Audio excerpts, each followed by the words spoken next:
You're down in Florida. It's steamy, sweaty, stinky. Your butt's starting to sweat. So you grab your toilet paper and you start wiping your ass. Hey, filming car videos.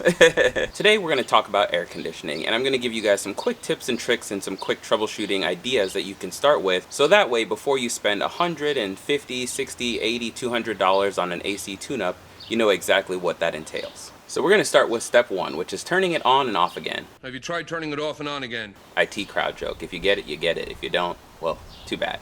So we're going to hop in the car. I'm going to show you the first things that you should check before paying someone to diagnose this problem. And you're going to be like, LJ, this is dumb. But trust me, we got to start somewhere. Start down here and work our way up. All right, so the first thing that you're going to want to do is make sure that it's on. I've got a light here, and I'm going to go ahead and turn this off. So no light, no air conditioning numbers up there, but I do have my ventilated seats on, so those are going right now. But as you can see, it is 82 degrees outside, and that is outside temperature since that says out. Some people think that, I don't know, that might be inside, but if you think that, well, stop it. Let's get back to the gauges down here. Let's get back to the controls down here though. So in order to turn everything on, you can either do it one of two ways in most cars. You hit auto, and that you just set the number that you like. So 67, 68, 69. And now all of a sudden the car will do its thing. You don't have to mess with anything, and it will get the car to 69 degrees. Option two, let's say it's off. You would go back and you could just go ahead and turn this on by pushing any of the climate control buttons. So now I've set it to 69 again. And on the right hand side, you're going to have your front defroster, rear defroster. You don't need those right now, so we're going to just go back over here. And when you're in auto, you'll see that this AC button isn't on. But when I go to manual, I can go ahead and I can turn the AC button on, and I can do everything. A lot of times when you turn the car on first thing, it's not going to blow any air at you. A lot of cars are designed that way, so you're not getting hit with hot air or super cold air as soon as you sit down inside the car. So it may take a minute for your fan speed to ramp up, but once it gets going, it gets going. So this AC light only kicks on when you are in manual mode. If I were to switch it to auto, you'll see that the air conditioning button has turned off, but it is still in air conditioning mode, all right? So just keep that in mind as you're going through this. This button here is going to be your recirculating button. If you have that on, it's going to go ahead and it's going to close the vents to the outside, and it's just going to use the air inside the cabin to go ahead and just recirculate air, as the name says. If you're wondering why you would ever want to use the recirculate button, well, let's say it's 95 and 100 degrees outside, right? Well, by closing the outside air, now the air conditioning doesn't have to fight as hard because it's not conditioning the air that's coming from outside in, it's just conditioning the air inside of here. You can also hear in the background how noisy my air conditioning is, and it's also because it probably does have issues with the refrigerant, which we'll talk about later on in the video. But I just wanted to point out that noise that you hear in the background is just how noisy my air conditioning is, which is not normal. So like I said, step one is to make sure this is actually on and at the right temperature. Right now, this is at 68 degrees. The fan speed is going to be back to auto. I'm going to switch everything to auto, and I'm just going to let everything sit here. Diagnosing an electrical problem is very difficult, and so I'm not going to dive into this step too hard. Just figure out if it's actually calling for air conditioning. Now is a good time to check to see if it's working in manual mode or in auto mode, and if it's working in manual mode but not auto mode, you would know that you have a problem somewhere with your controls. But figuring out if your thermostat's bad, that's a whole nother issue. And before I get away from this completely, you see this eco button? I've heard that in certain cars, when you have the eco on, it limits how strong the air conditioning is. So keep that in mind if you're saying that your air conditioning isn't that strong. Try this eco button, turn it off, and don't worry about fuel efficiency, fuel economy, and just see if that makes a difference, because sometimes it does. Alright, so now I've switched over to the passenger side. Step two is going to be to check your cabin air filter. If you get your car serviced regularly, this is probably not an issue for your air conditioning, but in order for an air conditioning system to work, it has to take air in and out, and it has to have airflow. And if you have no airflow, well, you can't really cool and condition the space like you need to. So once you lower your glove box, a lot of these have a little release. For this one, you squeeze both sides, and so I can go ahead and show you like a little pinch over there and a little pinch. Gosh, this is hard to do with one hand. Hold on. And just like that. So mine has a little hook that's supposed to hold this, and I lost the little bungee cord that goes in there, so it's buried back there. But we'll go to the next step, which is right here. You'll notice that there's a little panel right here. So what you do is you squeeze this little end, and that pops off. Now you got access to your filter. You can see it right there. And just kind of make a note of, you see which way that's saying airflow is coming. Whenever you change it out, make sure you match that. But you just pull this out. It usually comes right out. Pretty easy to get to. And they got a little bit of flexibility. But you just want to hold this up to like a light and kind of run your fingers through. Check to see if there's anything crazy in there. So for this next part, I'm going to go ahead and start the car, pop the hood. And before I walk out there, what I'm going to do is I'm going to set everything on max. So I'm going to crank this all the way down to as low as it'll go. And then I'm going to turn this on the highest fan speed possible. So another tool that you could use is having a temp gun. These are nice to have, but not everyone has access to these. I used to do HVAC back in the day, and so I have these at my disposal, but they're pretty affordable. You can get one for 50, 60 bucks on Amazon, probably even cheaper these days. But they're nice to have. This one's not the best for this specific job, but it will at least give you a gauge to see whether or not this air is actually coming down.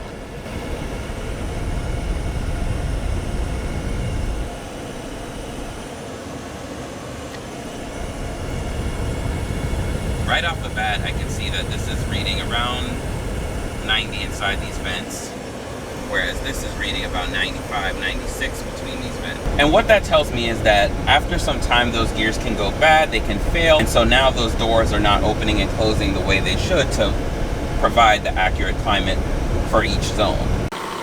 Alright, so I'm under the engine bay now, the car is running. What I want to point out under here is right under this, you'll see that to the right here, this guy that I'm pointing at, that is going to be your AC compressor. And you see that middle part spinning, so it lets you know that the clutch is engaged and that is on. So my compressor is running just fine, and you want to make sure that it's the same thing for yours. If you're curious kind of where to find your AC compressor and you can't find a picture online, what you want to do is look for these service ports. So you're going to have this AC line, and it's usually a different type of metal. You can also follow it and look for these caps. It'll say like AC somewhere written on there. And so you'll trace this back and you can kind of see where it goes up and down and then comes back to that right there. So this is where my compressor sits. Kind of a pain to get to, and it's a very expensive repair at most places. Not fun, and it's not an easy one to DIY, I can tell you that much. The next test that you can do is if you look inside of there, my cap fell off somewhere, but inside of there, there's going to be a little valve, just like a bike stem. Like whenever you put air into a bike, you can just push on that with a little bit of a pencil or something like that, and if you get some pressure out of it, you'll get a little psst. So you stand off to the side, give it a little, tiny little push in. Alright, so let's say that you come over here, your clutch is not spinning on your compressor, so you know that you have an issue there, right? So how would you fix that? The electrical easy one is going to be check your fuses. Different for every car, but this is where you would check your fuses in the Grand Cherokee, and you would make sure that your AC relay isn't gone bad, and any fuses that are associated with the air conditioning system haven't gone bad as well. Other than that, that's as far as like a basic person who doesn't know how to troubleshoot electrical should go. So there's two ways that you can go about this. You can buy traditional gauges if you know how to read them and operate them, and you have the ones for R134A. But if you do not, there's also this solution, and it's the AC Pro. You know, you can find these at any Walmart, AutoZone, O'Reilly's, all of them.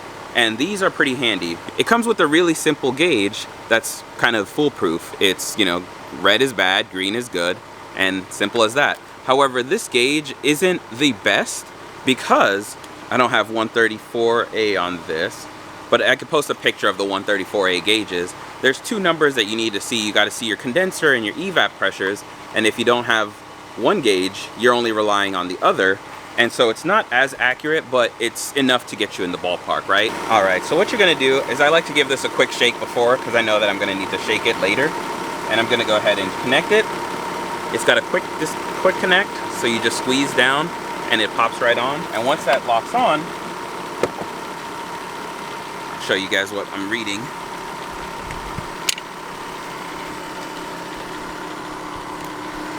So I've got that connected, and I'm right there. just barely in the green, and it's going up a little bit, and it's gonna rise and drop depending on how much the compressor is really pulling for. But it's going and it's going. So I'm in the green. So in this case, I don't need any more refrigerant. The other thing to keep in mind is, let's say you do use this, you want to make sure that the charge on your car is appropriate for how much you're putting in. So that's the other issue with using these, is if you don't know what you're doing, you could overcharge your system. So here, you can look at it, it says it's a 134A, it's a dual climate control, so it uses 1.88 pounds. So if I come over to this, you can see that this is 1.25 pounds. Well, now you can see 1.25 pounds. So if for some reason I end up using more than half of this bottle, or any amount of this bottle that is close to a pound, that means I have a pretty large leak. The cool thing with this is, once you plug it in, let's say that you were in the white, all you do is you give the bottle a quick little shake, there's a little trigger, and you give it little bursts, 1, 2, 3, 1, 2, 3, and just keep going until you're in the green. And that's it. So the goal is to get down to like the 60s, and as you can see, they're starting to get there. But now on this side, it's getting close, but the temperature difference is not good. Because the pressure on this is going up and down, it tells me that there's probably something else going on with my air conditioning on top of possible leak. So I have to keep an eye on this, but I think what I'm going to do next is I'm actually going to change out the actuator door on the passenger side and see if that helps, because sometimes that can be caused by airflow, it can be caused by many different things. So that's why buying these AC Pro kits that are just plug in, squeeze, they work pretty well, but for the most part, they're only in the ballpark. They can charge the system up in a pinch and get you through a summer, but then maybe next summer, if that has to be charged again, it means that something is wrong and you have a major leak. I'm not saying not to use these, but at the same time, you want to track how much refrigerant you're losing, because if you're only topping it off a little bit, maybe 1/4 of a pound every year, that's a very slow leak. But if you're doing way more than that and you're putting a whole bottle of this in every year, you're gonna have to figure out where it is. Unfortunately for this car, a lot of the leaks tend to be under the dash or at this AC compressor. And sometimes your compressor could be running and it may not be efficient, it may be going bad, so it's starting to fail. There's all these seals and everything inside of there, so that's also a possibility too. I always encourage people to use these as a gauge. Use this as an initial start to see where your refrigerant stuff is. Because for $30, this is a lot cheaper than going to somewhere and having them spend $200 or having to spend $200 and then they charge up your system. Because ideally, in a perfect world, your air conditioning system should never leak. It should be sealed and it's a lifetime charge. But we know that with moving parts, things fail, things rub, things vibrate, and it causes things to leak eventually. So with this one, there's still a lot of trial and error to do, but I want to show you guys the basic things that you guys can do before you take it to a shop. Just diagnose those things and avoid paying $80 for someone to change that cabin air filter. It's $20, $25 on Amazon and it takes you 5 minutes. So I'm just trying to save you guys a little bit of money. I'm not trying to give you guys all the tips and tricks of the trade, but I at least want to pass on the basic, the mansplained version of all of this stuff. So, you know, best of luck to you guys. If you have any questions, comments, concerns, let me know. Otherwise, stay tuned for more. I'll see you guys on the next one. Peace.